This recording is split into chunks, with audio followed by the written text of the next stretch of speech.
Minonze, Bohode, Bomawaje, Tenkomeo. Veillez et priez afin que vous ne tombiez pas dans la tentation. Minonze, Bohode, Zanko Bohode si nuiwadewe. Bonodi do badanule bi, besi kanwewe me pepepe.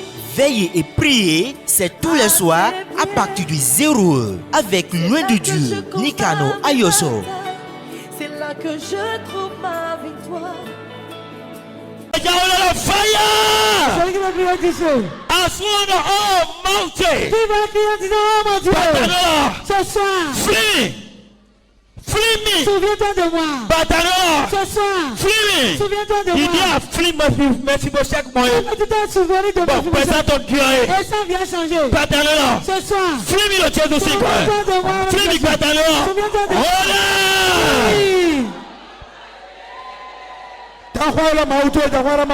Mon Dieu.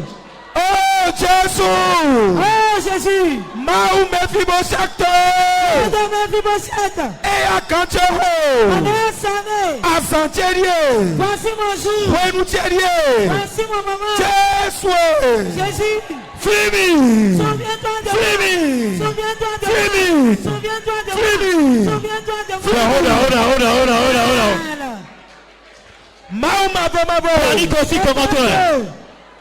Remets le flux Mephibosheth. Toi qui s'est souvenu de Mephibosheth. Bon Dieu t'entend. Et tu as changé son histoire. Bon Dieu renouveau. Tu as changé son histoire. Et Roussou nous le Panique aussi comment toi. Oh t'entends Dieu. Et son histoire a changé. Renouveau ton Dieu. Son histoire a changé. Maou Mabo. Éternel Dieu. Azantierier. Voici mon jour. Kanchero. Mon air sonné. Jésus. Jésus. Oh free me. Souviens-toi de moi. Free me. Souviens-toi de moi. Free me. Souviens-toi de moi. Free me. Souviens-toi de moi. Nalekwa sigba loba.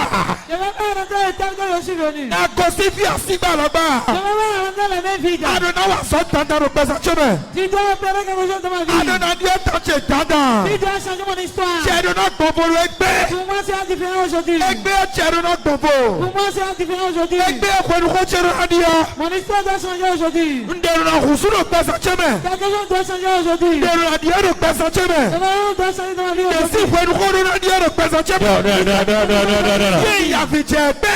Là où j'ai pleuré, ça suffit. Ye komi chebe. Là où je suis moqué de moi, ça Ye suffit. chemi to ye anti de chebe. Ça suffit. Mauche. Mon Dieu. Mauche. Mon Dieu. Mauche. Mon Dieu. Asacherier. Voici mon jour. Oh, free me. Souviens-toi de moi. Free me. Souviens-toi de moi. Free me. Souviens-toi de moi. Yesu Kristo asasi kama yodari. Amen. Meja wala fire. Sabata jawala fire. Ande Tu vas donner Ando nous tous debout. toute malédiction Et chetero famille te lechi. qui est descendue sur ma famille. Tu vas appeler le nom de ta Ana famille. yiro famille te sinko. Tu vas appeler le nom de ta famille. Ando nous tous debout chetero famille te lechi. La malédiction qui est descendue sur ma famille. Bon, ene so permitons à le lait. C'est pourquoi ma vie est ainsi Ewa aujourd'hui. so ni no che wa le lait. C'est pourquoi mon état est Ewa ainsi so wa le aujourd'hui. ten le coton. C'est pourquoi je suis à cette place aujourd'hui. To de chetero person cheje. La malédiction qui est descendue sur ma Ana vie. pe. Tu as dit aujourd'hui. Quand John Christ plastique person cheje. Brise là de ma vie. Quand John Christ plastique person cheje. Quand je brise. Oh là là, Jésus sinko. Jésus. De Adam. nous tous debout. Toute malédiction Et chetero famille cheje. qui est descendue sur ma famille. Famille te leji. Tu vas appeler le nom de ta famille. Famille te tel, famille te leji. Sur ta famille. Bon, c'est mis ni non mais le coton. Et il m'a mis dans cet état. Eh, que mi ta sonsi ni non mais. Maladie dans la maladie. Eh, que mi to yasi ni non mais. Dans la pauvreté. Eh, ya so mi to tel le coton mais. Dans cet état. Eh, ya titrote. Eh, ya tanto Christo. Pasi kwa za cheje. Eh, ya lo to wa chama. Oui. Hole. Oui. Mau ma boy. Debu. Toute malédiction. Eh, famille cheji. Qui est descendue sur ma famille. Famille cheji. Qui est descendue sur ma famille. Ewe somo no fiaba si tebe bo chia. C'est pourquoi je cherchais la chose que je vais trouver. Ewe somo no ya elome. C'est pourquoi je suis dans cette pauvreté. Ewe somo se kaka no patomi. Ewe somo se kuoko no patomi. Pourquoi je suis en train de chose à la Ewe somo peche no lele kere no si maison. tebe. Ici aujourd'hui. Akájọ Jésù tó yẹ. Sang de Jésus. Akájọ Jésù tó yẹ. Sang de Jésus. Ẹ apanudọ́sẹ̀. Panudọ́sẹ̀. Panudọ́sẹ̀. Brise-la. Bẹ́sẹ̀. Brise-la. Bẹ́sẹ̀. Bẹ́sẹ̀. Bẹ́sẹ̀. Brise-la.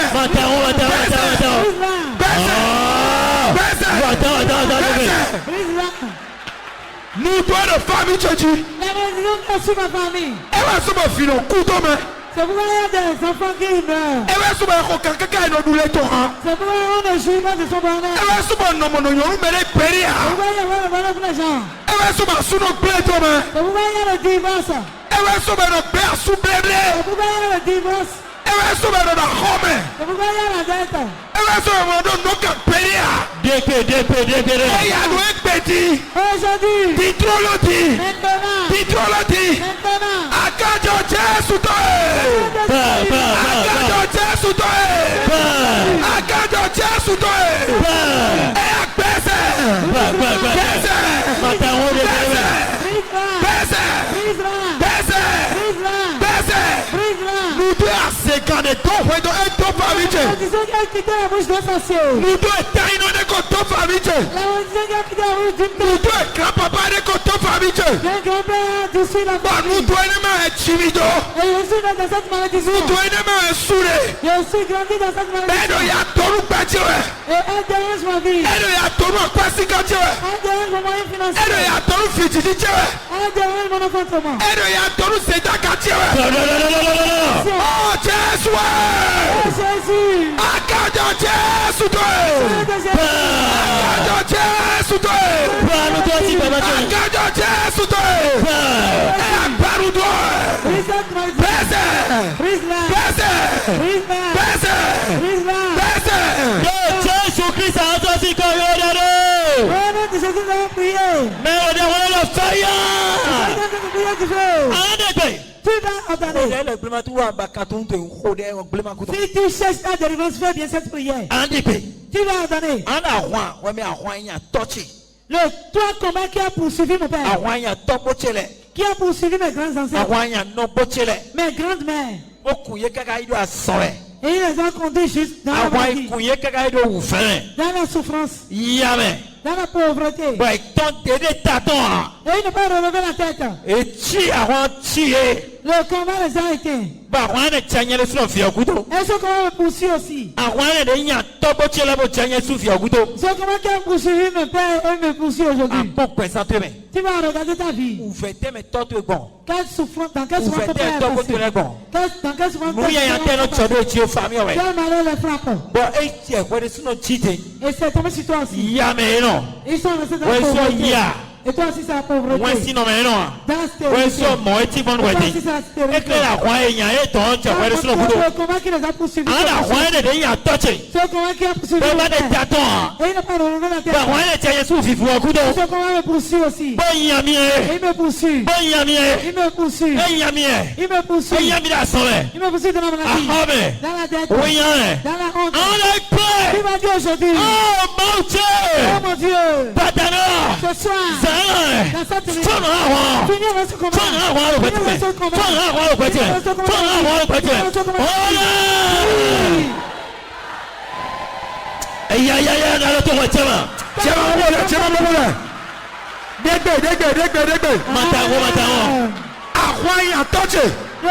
Il a poursuivi mon père. Il a poursuivi ma mère. Et il a fini. Et ce combat me poursuit aussi.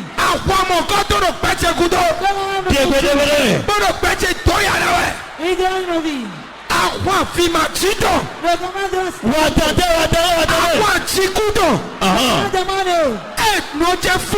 ma mère a mené. Et elle a fini dedans.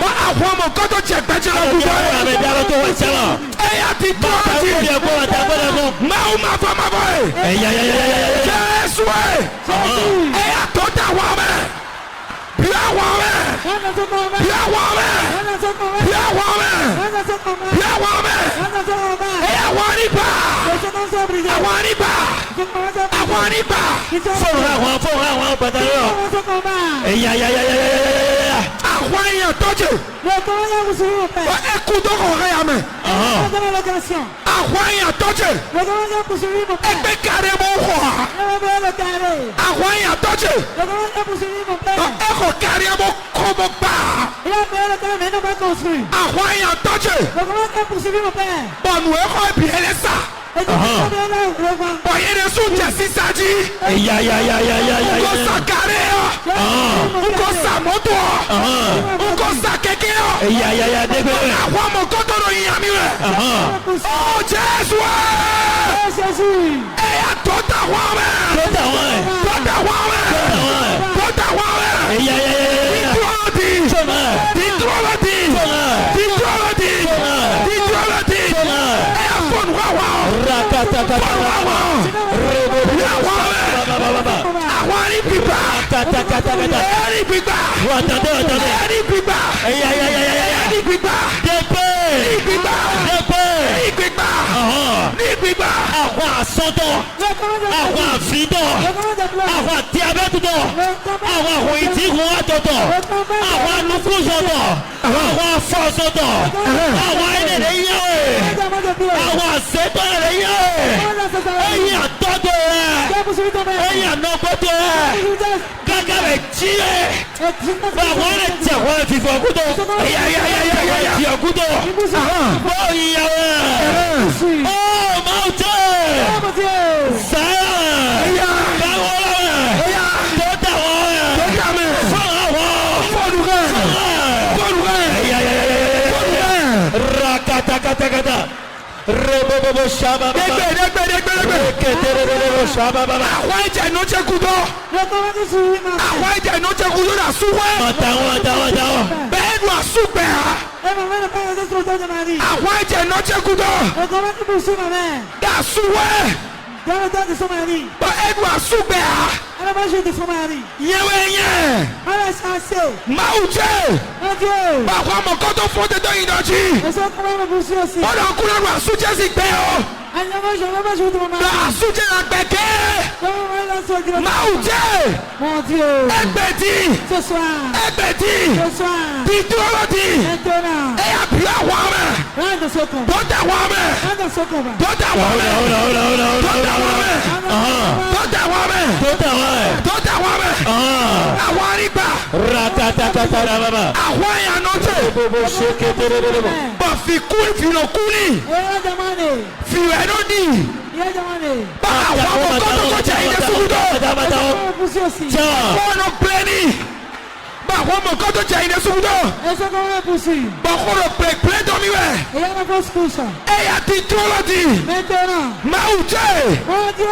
Fi àwọn ẹni jẹ kùdọ̀ jẹjẹ pẹ́. La seconde m'a poursuivi. Fi àwọn ẹni tó yàrá mi jẹ pẹ́. La seconde m'a dérangé. Fi ẹsẹ̀ yàrá mi jẹ pẹ́. La une m'a dérangé. Ẹ̀yà ti dúró lọ́dì. Maintenant. Ti dúró lọ́dì. Maintenant. Ẹgbẹ̀dì.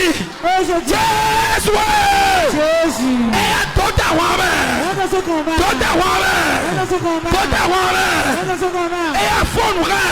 Finis dans ce combat. Fóònù rẹ̀. Finis dans ce combat. Fóònù rẹ̀. Finis dans ce combat. Fóònù rẹ̀. Finis dans ce combat. Fóònù rẹ̀. Hold on. Finis dans ce combat. Fóònù rẹ̀. Àyíká ló gbọ́dọ̀ wọ́n rẹ̀ gbé ọkùn tán. Surtout àyíká ló gbọ́dọ̀ wọ́n rẹ̀ gbé ọkùn tán rẹ̀. C'est bien un fils unique. Dégbé. Voilà. Dégbé. Àwọn ẹ̀jẹ̀ tó jẹ́ kúdọ̀. Le comment m'a poursuivi mon père. Bá ẹnu lè ti à. Elle n'a pas été fait peur. Àwọn ẹ̀jẹ̀ tó jẹ́ kúdọ̀. Le comment m'a poursuivi mon père. Kàkà bá ẹ̀yìn fọ́ dẹ̀ mẹ́. Elle a fini dedans. Bá àwọn ọmọ kọ́tọ́ jẹ́ ilé sùkúdọ̀. Et ça m'a poursuivi aussi. Àwọn èèyàn tó jẹ́. Le comment m'a poursuivi mon Bá père. ẹ̀kọ́ kẹ́kẹ́ lódù lè tọ̀ hàn. Quand il travaille ne joue pas. Ẹnu yà sígbà lọ́gbà mọ́lẹ́kọ̀ọ́ àsígbà lọ́gbà. Il va la même vidéo, il revient la même vidéo. Bá àwọn ọmọ kọ́tọ́ jẹ́ ilé kúdọ̀. Et ça m'a poursuivi aussi. Àwọn ìyàtọ̀. Le comment de la pauvreté. Ẹ̀ tọ́jú fún.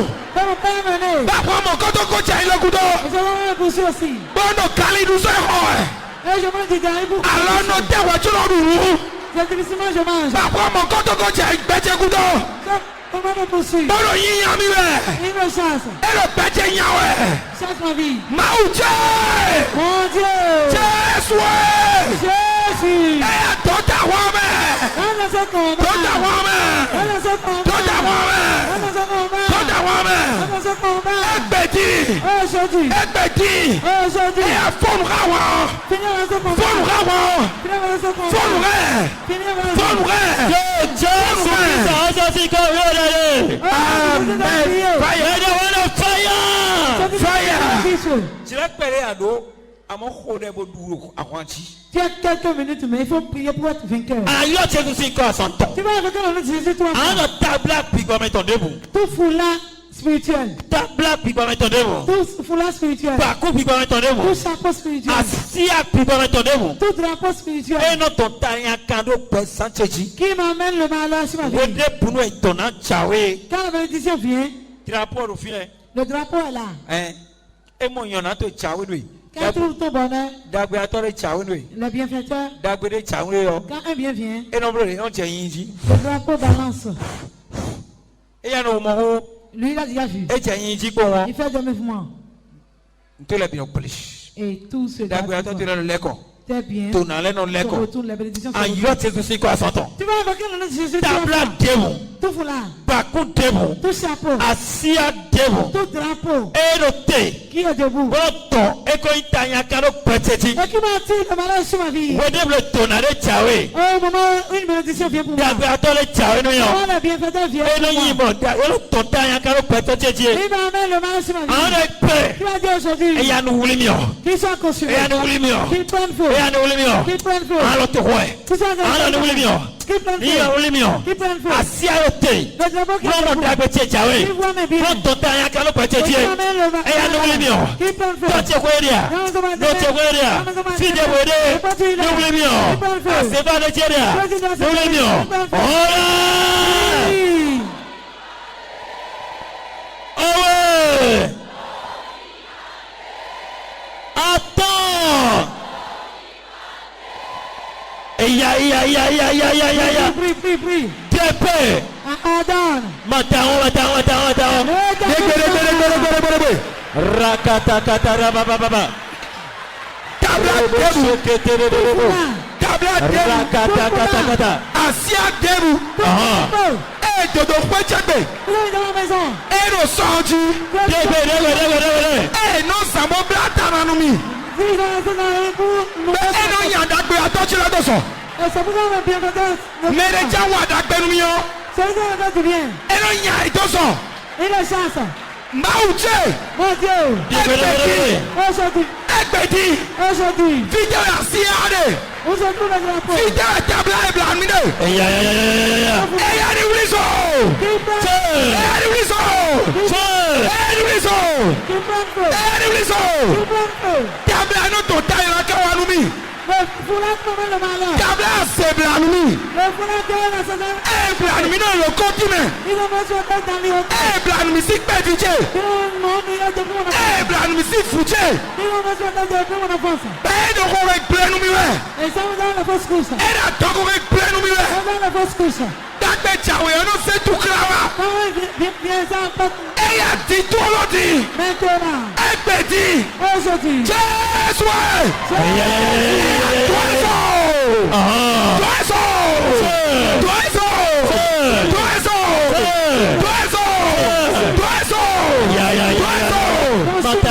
Matao. Àsíá dẹ́mu. Ẹ̀dọ̀ sọ́jẹ́jì. Ẹ̀dọ̀dọ̀ sọ́jẹ́jì. le drapeau qui est sur le site de mon commerce, Ẹ̀dọ̀dọ̀ atẹ́rí ẹ̀jẹ̀ rẹ̀. dans mon atelier, Bẹ́ẹ̀ ló yàn àdàgbé atọ́jú lẹ́dọ̀ sọ. et il cherche le bienfaiteur. Mẹ́rẹ̀ jẹ́ wọn àdàgbé nu mi yọ. Si quelqu'un veut faire du bien, Ẹnu fún yẹ tó gbẹ. il a chance. Máwù jẹ́. Iya. Ìjà àsíá rẹ̀. Hola. Ti dúró lọ́dì. Ti dúró lọ́dì. Maintenant, Ẹgbẹ̀dì. aujourd'hui, Ẹ̀yà ni wuli sọ. Ẹ̀yà ni wuli sọ. il prend feu. Ẹ̀yà ni wuli sọ. Il prend feu. Ni wuli sọ. Il prend Ni feu. wuli sọ. Il prend Ni wuli feu. sọ. Il prend feu. Tabla ni wuli sọ. Est-ce que vous êtes Tabla ìbìlà mi náà ṣe fàtìyẹ. les hommes vous sont conçus? Ìbìlà mi náà tọ́jẹ́ wẹ́. Hola. Ìbìlà mi náà nọ́jẹ́ wẹ́. Vous êtes dans mon éternel. Bẹ́ẹ̀ náà ò fẹ́ tó gbẹ́ jẹ́ mẹ́rẹ̀. Qui me porte le malheur. Ẹ̀dà vie ton bête qui me fait pleurer, et non oui consitant mi qui me met le souci, et non ya ton bête qui me met et non oui ya ton bête qui me honnie. et petit Aujourd'hui, dis-toi le dit maintenant, dis-toi le dit maintenant, dis-toi le dit maintenant, Jésus Jésus, et à toi consume-le, consume-le, consume-le, consume-le, il soit consumé.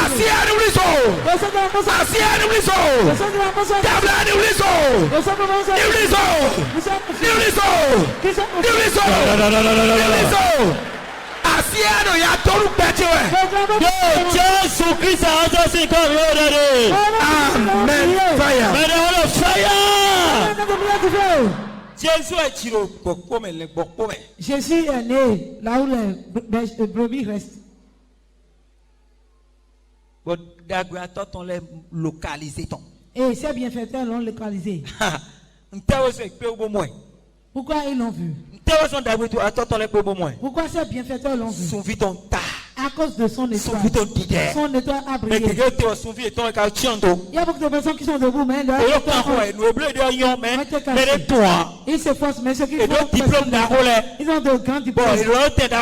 Et ils ont mais personne ne les connaît. Tu vas ordonner. Pourquoi? On a caché leur étoile. On a caché leur étoile. Tu es là. Et quelqu'un. Tu as le diplôme plus que cette personne.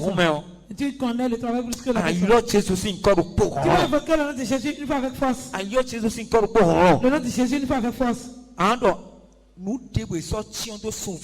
Tous ceux qui ont fait cacher mon étoile. C'est dans un canari. C'est dans une calebasse. C'est dans un pain noir. C'est dans un pain blanc. C'est dans un pain rouge. Et je ne vais pas trouver du travail. Et mes bienfaiteurs ne me cherchent pas. Ce que je dois rencontrer pour être élevé ne me va pas. L'occasion de présenter Les occasions se présentent et ils s'en vont. Occasion pour trop il vote occasion trop à ça ils se présentent et les gens voient. Mais ça ne vient pas pour toi. Quand on a caché ton étoile, tu as dit aujourd'hui. Aujourd'hui. Consume ce pain. Consume ce pain noir. Consume ce qui a caché. Dieu consume ce pain. Consume ce pain.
Eya ti dúró di.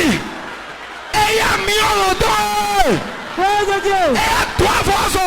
Tó àfọ́sọ. Tó àfọ́sọ. Tó àfọ́sọ. Tó àfọ́sọ. Tó àfọ́sọ. Tó àfọ́sọ. Subi gbẹ̀jẹ̀jọ. N'ẹ̀sẹ̀ sọ wá. Ewe somo tie no na de maro fi mo koto ha. Ewe somo no te ki go te to me ha. Ewe somo no te se da ka te to me ha. Ewe somo kwechi no bi gba to e. Ewe somo no ya elo me. Ewe somo na hodwe. Ewe somo mu ya no pejeji. Eya ti dúró di. Asa sọgbẹ. Ka holo. Fija kare. Fija seone. Bọ̀sù fi jẹ́nẹ̀rẹ̀. Àgbàgbọ́ mi ọgbọ́ mọ́ ọdọ́. Dọ́nà káàdì ẹ̀. Dọ́nà tiẹ̀. Ẹ nígbà mọ́ wuli mi ọ̀. Nígbà mọ́ wuli mi ọ̀. Àṣẹ̀fà dẹ́bù tiẹ̀ dẹ́. Kùsọ̀mọ̀ ẹ̀ ní à. Hold on. Lọ́jọ́ ẹ̀ ní à. Lọ́jọ́ ẹ̀ ní à. Kọ́tà ni mi sọ́kùnrin àdúrà. Súnmọ́ ni mi sọ́dúnrà. Àgbàgbọ́ mi ọgbọ́ mọ́ ọdọ́. Dọ́nà tiẹ̀. Ẹ àgárí pa. Ìgbà. Ẹ yà sùnmìjẹ́ni jà gbangba. Sùnmìjẹ́ni jà gbangba. Sùnmìjẹ́ni jà gbangba. Sùnmìjẹ́ni jà gbangba. Sùnmìjẹ́ni jà gbangba. Ẹni jà gbangba. Jésù Kristi ọjọ́ sí kọ́ ìrọ̀lẹ́. Fire. Adekpe. Ayọ̀ Jésù sí kọ́ rògbò. Ala ṣètò débò ló tó bá ń pẹ̀jì rẹ̀. Tout sorcier qui cherche le secret de Tọ́tì ma vie. débò dà sèbò tó bá ń pẹ̀jì rẹ̀. Toute sorcière qui cherche le secret de ma vie. Nọpẹ́ fi débò dà sèbò tó bá ń pẹ̀jì rẹ̀. Toute marade qui cherche le secret de ma vie. Nọdà ó débò dà sèbò tó bá ń pẹ̀jì rẹ̀. Toute grande marade qui cherche le Mo secret de ma pẹ́ vie. de bẹ́ẹ̀lmẹ́ de kàn má de nọ de. Tout beau-père, toute belle-mère, Àtàfi de yìrọ̀ de. tout oncle paternel et oncle maternel. Àsọ̀pẹ́ de. Tout Ọ̀tọ̀ parent, de. tout ami Ẹ̀dùn àṣẹ. qui a la sorcellerie Tó bá ń pẹ̀jì rẹ̀. et qui cherche le secret de ma vie. Adekpe. Tu vas dire aujourd'hui. Bíbá wẹ́ẹ́ máa tó ẹ̀. Esprit de Dieu, Kú wọ́n fọ́sọ̀ Kristi tó ẹ̀. la puissance de la Ẹ̀yà mi résurrection. tiẹ̀ kú tó tán. Poursuivez-le. Mi yẹ. Poursuivez-le. Mi yẹ káwọn fífẹ́ sùkúdọ̀. Chancez-le. Mi yẹ káwọn fífẹ́ sùkúdọ̀. Chancez-le. Mi máa ní ìkọjá o. Mi yẹ káwọn fífẹ́ sùkúdọ̀. Ẹ̀yà mi tiẹ̀ kú tó tán sàrà. Mi tiẹ̀ kú tó tán sàrà. Ọ̀la. Ẹ̀yà bàtà wọn. Eya jẹ́mà. Dégbè. Nuwẹ́rù àṣẹ. Hold on. Nuwẹ́rù àṣẹ ló tọ́jẹ́ wẹ́. Nuwẹ́rù àṣẹ ló nọ́jẹ́ wẹ́. Bọ́jẹ̀ pẹ́jẹ́ kudo malẹ́malẹ́. Il poursuit ma vie sans retour. Ẹ̀jẹ̀ pẹ́jẹ́ kudo sí fùjẹ́. Ẹ̀jẹ̀ pẹ́jẹ́ kudo bọ́lọ̀ yà sáré mi yẹ. Orange. Ẹ̀wẹ̀ ló wúyẹ tó gbẹ̀jẹ̀ wẹ̀. Àkèsẹ́ bẹ̀ kó. Na gbọ́jẹ́ ló gbẹ̀jẹ̀ wẹ̀ kúrò. Ẹsẹ̀ tó tẹ̀lé kéré nọ. Na gbọ́jẹ́ ló sún ọkọ̀ wẹ̀ kúrò. Dẹ́gbẹ̀. Na jìfì bọ̀ ẹ̀ kúrò. Na mú àsọ̀bọ̀ ẹ̀ kúrò. Je vais mettre du travail. Na yìí diplôme bọ̀ ẹ̀ kúrò. Je vais prendre mon diplôme. Bẹ́jẹ̀ náà yọ̀ bọ̀ ẹ̀ kúrò. Je vais mettre de bon odeur. Ẹ̀yà ẹ̀ gbẹ̀dì. Ẹ̀yà. Gbẹ̀dì. Dàlọ́ tó wà jábà. Dìtúrọ̀dì. Fídíò ẹ̀ gàdé. Bíbá wẹ́ẹ́ máa tán. Fídíò ẹ̀ gàdé. Bígbà wẹ̀ máa tọ́ ẹ̀. Ẹ̀yà jẹ́ kọ́mẹ́. Ẹ̀yà jẹ́ kúdọ̀dọ̀. Fẹ́ sukudọ̀. Fẹ́ sukudọ̀. Fẹ́ sukudọ̀. Fẹ́ sukudọ̀. Nyɛ dɔ kuba dɔ mɛ. Kata. Nyɛ kɛkɛ dɔ kuba dɔ mɛ. Nyɛ kɛkɛ dɔ kuba dɔ mɛ. Ẹ̀yà. Nyɛ dɔ kuba dɔ mɛ. Díẹ̀ pẹ́ dẹ́gbẹ̀. Nuwɛlu ase. Bɔlɔ kpɛjɛ kudɔ. Voilà la sorcellerie qui poursuit ma vie. Bɔlɔ kpɛjɛ kijɛ wɛ. Ɛlɔ yasaru kpɛjɛ wɛ. Il dérange ma vie. Ɛlɔ ŋunyatɔ kpɛjɛ wɛ. Mata wọ́n lọ fi jẹ. Ɛwɛ sɔmɔ na hɔdu wɛ. Vendetta. Ɛwɛ sɔmɔ hɔ kɔ kpɛjɛ. Vendetta ma vie. Ɛwɛ sɔmɔ mɔ wɔlu kplɛ. Ẹ̀yà. Ɛwɛ lɔ ŋunyatɔ mi la sujɛ wɛ. Díẹ̀ pẹ́. Ɛwɛ sɔmɔ na mɔ kpɔjɛ bɛ klɔ. Rakata. Ɛyà asa sɔgbɛ. Kókó. Sábà. Ɔkadɔ xɔ. Okugandoko. Asa eso to na kuoye. Eya fite we kare. Touch wo edia. No je wo edia. Asi to wo ya. Asi no wo ya. So cheji we ya. Fite we kare. Ẹgbẹ̀dì dídúró-dì gbígbà wẹ̀ máa tó ẹ̀. Ẹ̀yà yẹn tó kú gbàdọ̀ rẹ̀. Yẹn tó kú gbàdọ̀ rẹ̀. Yẹn tó kú gbàdọ̀ rẹ̀. Yẹn tó kú gbàdọ̀ rẹ̀.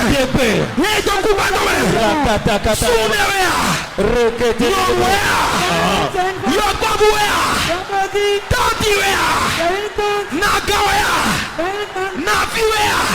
Nyɔnɔwɛa, tawɛa, mɛne tɛkawɛ, ɛgbɛdi, didolodi, mawujɛ, ɛyà nyɛ dɔkubadɔmɛ, nyɛ dɔkubadɔmɛ, ɛna tɔgbɛa, ayina xɔdɛa, gaxɔdɛ, kugaxɔni, asɛ sɔgbɛwɛla kuwɔdi. Ena kubo jokpeche do. Ena kubo na pomi. Ena kubo na mofito. Mauche. Do sailome. Di trolodi. Eya nye do kuba dowe. Nye do kuba dowe. Nye kaka do kuba dowe. No, Jesus Christ also si ko yorore. Amen. Fire. The fire. De te boiton ani khoi plema kudo. Ça reste trop prière, tu as bien fait. Quelqu'un m'a taillé. Ne faut pas t'amuser. Non mais quoi m'a taillé. Dis à ton voisin ne t'amuse pas. Ala souro. Tu vas prier. Et donc moi j'ai mis 33 verset 3. Dans Jérémie 33 verset 3. Et donc souro mo yomi. Invoque-moi. On a sion oui. Je te répondrai. Batano la souro la mao. Ce soir tu vas invoquer Dieu. Ando mountain. Tu vas dire mon Dieu. Epe patano la. Dans cette nuit. Sayo. Dans cette nuit. Kaki wala. À cette heure. Kiko cheye. Ma gloire qui était partie. Azot d'agbeche yé. Mon bon travail qui était parti. La messie on agbeche yé. Ma bonne santé qui était partie. Viens à Dieu ko yibe ko yé. Mon enfant qui était parti. Kiko che nu ko che. Ma gloire. Agbeche. Ma prospérité. E ko yé. Qui était partie. Mountain. Oh Dieu. Patano. Ce soir. Il est quoi lui? Qu'elle revienne pour moi. Akwache yon le ko lui. Non, mon argent qui était parti. Fifo che yon le ko lui. Ma gloire qui était partie. Awa ti che de yé nu le ko lui. Que ma joie qui était partie revienne. Kondo poro ye pa su che poro kwento me yé ni le ko. L'entente qui était entre moi et mon mari. Mountain. Le ko an mi titoti. Mon Dieu, reviens. Le ko an mi titoti. Reviens. Hola. Ya. Surolo mautwe. Surolo mautwe. Surolo Jésus. Surolo Jésus. Dagbeche de butomi. Nyona che de butomi. Nyona che de koi. Akwache gbato. Mauche. Eya tirado toe. Tirado toe. Mauche tirado toe. Oh Dieu. Eya tirabiro. Tirabiro. Tirabiro. La messie rousi dagbeche wea. Fiche wea. Chiba che wea. Moto che wea. Carré che wea. Keke che wea. Fisuru che. Fiyoru che. Iko che. Tanagbeche. Diplôme che. Asomimo che. Setaka che. Nona che.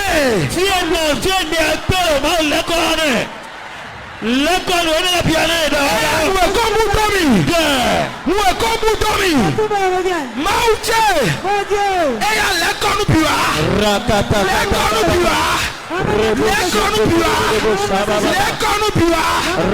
Lekonu biwa. Moi c'est quoi ici à l'autre.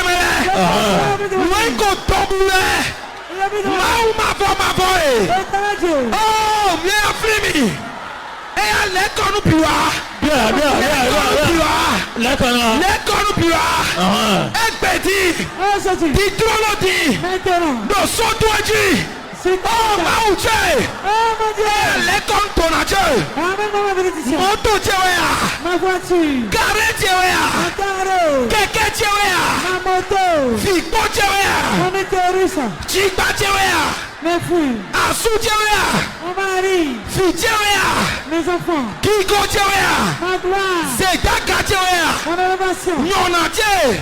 Mes biens. Akwa Che. Mon moyen. Ajoba Che. Mon promesse. Jeswe. Jésus. Jeswe. Jésus. Jeswe. Jésus. Lekonu yewa. Ramène-moi ce chose. Lekonu yewa. Ramène-moi ce chose. Lekonu yewa. Ramène-moi ce chose. Lekonu yewa. Ramène-moi ce chose. Jésù Kristi aṣọ sí kò yóò dọ̀rẹ́. Alors que je dois prier. Fire.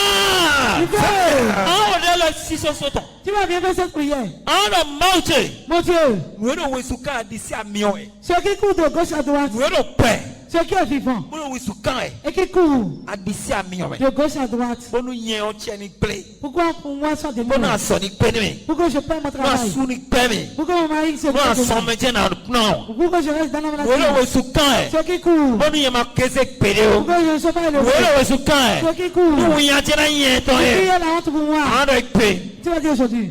Oh mọ̀ọ́tẹ̀. Oh mon Dieu! To wesu afọni. Chasse ces choses. Ya fosi gleni. Prends-lui ses pieds. Ya fosi gleni. Prends-lui ses pieds. Ya fosi gleni. Prends-lui ses pieds. Wero wesuka e. Ceux qui courent. Adisi amion. De gauche à droite. Ebro bowa ẹ, era senu ẹ, era hwan gbadada hwan jẹ, ó yẹn ni kú, yẹn tó ni pé, yẹn ni yàfi, yẹn ni wúwúyá, àádọ́ ìgbé, Tu vas dire aujourd'hui. yẹn mẹ́ma ó tọ̀, Esprit de Dieu. máa hu lọ́nà, yíyá fọ́sí kìlẹ̀ Dieu rẹ̀, puissant. yíyá fọ́sí kìlẹ̀ rẹ̀, yíyá fọ́sí kìlẹ̀ rẹ̀, ọ̀yá! Oui. Ẹ̀yà. Dégbe. Chama.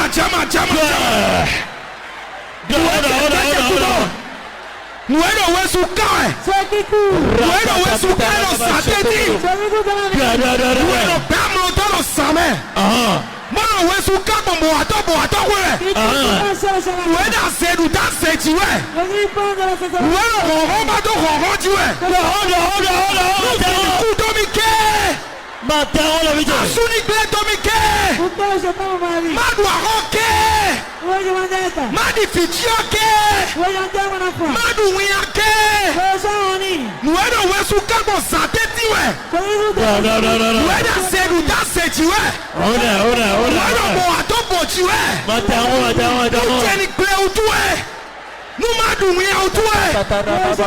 Eye ekpeti. Kitoloti. Fite wekade. Sunwea. Nyonwea. Yokbabuea. Jeswe. Yíyá fọ́sí kìlẹ̀ rẹ̀. Eya ya fosi kori. Ya fosi kori. Wọ́n sùn kàn bá sọ̀mẹ́tì náà lọ. Ya fosi kori. Yíyá fọ́sí kìlẹ̀ rẹ̀ sàlọ̀ ẹ̀. Ya fosi Yíyá fọ́sí kori. kìlẹ̀ rẹ̀ kàyọ̀ ẹ̀. Ya fosi kori. Dégbe. Yíyá fọ́sí kìlẹ̀ rẹ̀ yóò pípọ̀ ẹ̀. Yíyá fọ́sí kìlẹ̀ rẹ̀ àpẹẹsẹ̀ ẹ̀. Yíyá fọ́sí kìlẹ̀ rẹ̀ yóò pípọ̀ ẹ̀. Yíyá fọ́sí kìlẹ̀ rẹ̀ àpẹẹsẹ̀ ẹ̀. Voilà. Nuero wesuka we. Ceux qui courent. Mona je jeni gle. Máa tẹ àwọn mẹ́rin fìjẹ́. Nuero wesuka we. Ceux qui courent. Mona na yafi ke. Ensemble, on va pleurer. Nadu wia ke. Je dois être en Nadi nuchio ke. Je dois enterrer mon enfant. Eya ekpeti. Aujourd'hui. Ekpeti. Aujourd'hui. Asanso gbenwe. Aujourd'hui. Afonwe. Mauche. Fite wekade. Fite wede. Yíyá fọ́sí kìlẹ̀ rẹ̀. Titroloti. Yíyá fọ́sí kìlẹ̀ rẹ̀. Titroloti. Yíyá fọ́sí kìlẹ̀ rẹ̀. Eya Jeswe. Yíyá fọ́sí kìlẹ̀ rẹ̀. Eya ya fosi Yíyá kori. fọ́sí kìlẹ̀ rẹ̀. Ya fosi kori. Kàtàkàtàkàtà. Ya fosi kori. Gbogbo sábàbàbà. Fie kawe sunje peje kudo je gbe. Yáyáyáyá. Fie kawe sunje peje kudo je gbe. Ndona fò. Eya mauche. Sunwea. Sana. Nyonwea. Penda. Yokbabuea. Petit enfant. Tochewo edia. Nochewo edia. Soteji edia. Fite wekade. Ekpeti. Titroloti. Yíyá fọ́sí kìlẹ̀ rẹ̀. Mauche. Yíyá fọ́sí kìlẹ̀ rẹ̀. Eya ya fosi kori. fosi glori. Ya fosi glori. Ya fosi glori. Ya fosi glori. Ya fosi glori. Ya fosi glori. Ya fosi glori. Ya fosi glori. Ya fosi glori. Insolence soli gba pipa lọ́jì à. Do Jésù Kristi àwọn fosi glori ọ̀dọ̀rẹ̀. Amen fire. D'être gros ton Dieu. Voici ta dernière prière. Alors on est gléma couton. Tu vas bien faire la prière. On est là. On est là quand tu. Fais bien cette prière. Alors mauche quand. Tu vas dire mon Dieu, le a sonné. Alors tu vois non ni tchau tu tchai. Ta main puissante me touche. Démesine t'aimes c'est mi de. Déplace-moi là où ma Et ya Dieu t'aime mais. Change-moi d'adresse. Demi ça y a gagné on est foutu. Amène-moi une autre adresse. Dieu t'aime mais. Change-moi. Oh mauche. Oh mon Dieu. Alors tu vois non. Que ta main puissante. Des choses si quand pas mais y écoute au Kandahar. Qui a enlevé Joseph de la prison, il est devenu gouverneur. Mauche. Mon Dieu. Alors tu vois non des Mephibosheth si sous quand même. On se fait à sortir en souci à ce que Dieu. Qui a enlevé Mephibosheth de pauvreté. Ben notre boucas construit. Et il mange avec le roi. Mauche. Mon Dieu. Ouais mais David ici sous quand même. Toi qui as enlevé David. Passez à la souci que Dieu. Et tu as enlevé sur le trône du roi. Quand. Le a sonné. Et père nous notre ennemi. Aujourd'hui tu dois faire prière. Alors tu vois ça mon coton. Ta main qui a fait cela. Ni bien. Quel rentre moi. Notre aide c'est vite. La place à la grande. Sous quand c'est vite. Dans la rue. À sauver c'est vite. À homme c'est vite. Notre ennemi. Cette place ne va pas te Tiens le Dieu démission notre. Et à c'est mystère qui go Jésus à Sibodi. Enlève-moi et C'est mystère qui go Jésus à Sibodi.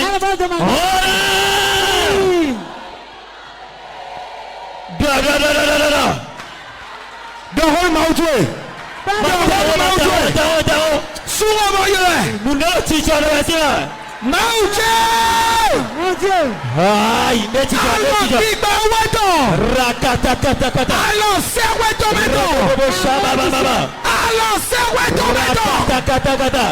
Ẹ̀yà Joseph wẹ́. Àjẹsí kagbá mi bẹ́ẹ̀ jíjọ àkọ́kọ́ sí ọjì. Ẹ̀yà Mauche. Kátẹ́rọ̀. Àsàjẹ́rìẹ̀. Wẹ́lùjẹ́rìẹ̀. When I teach you to go to see a sick boy, when I teach you say that cat on my dear, my boy,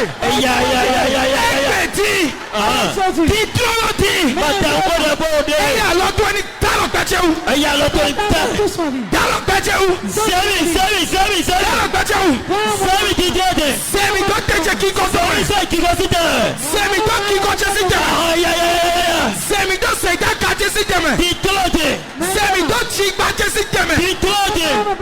Semi do teragbe jesi teme. Semi do nuna jesi teme. Semi do awachije jesi teme.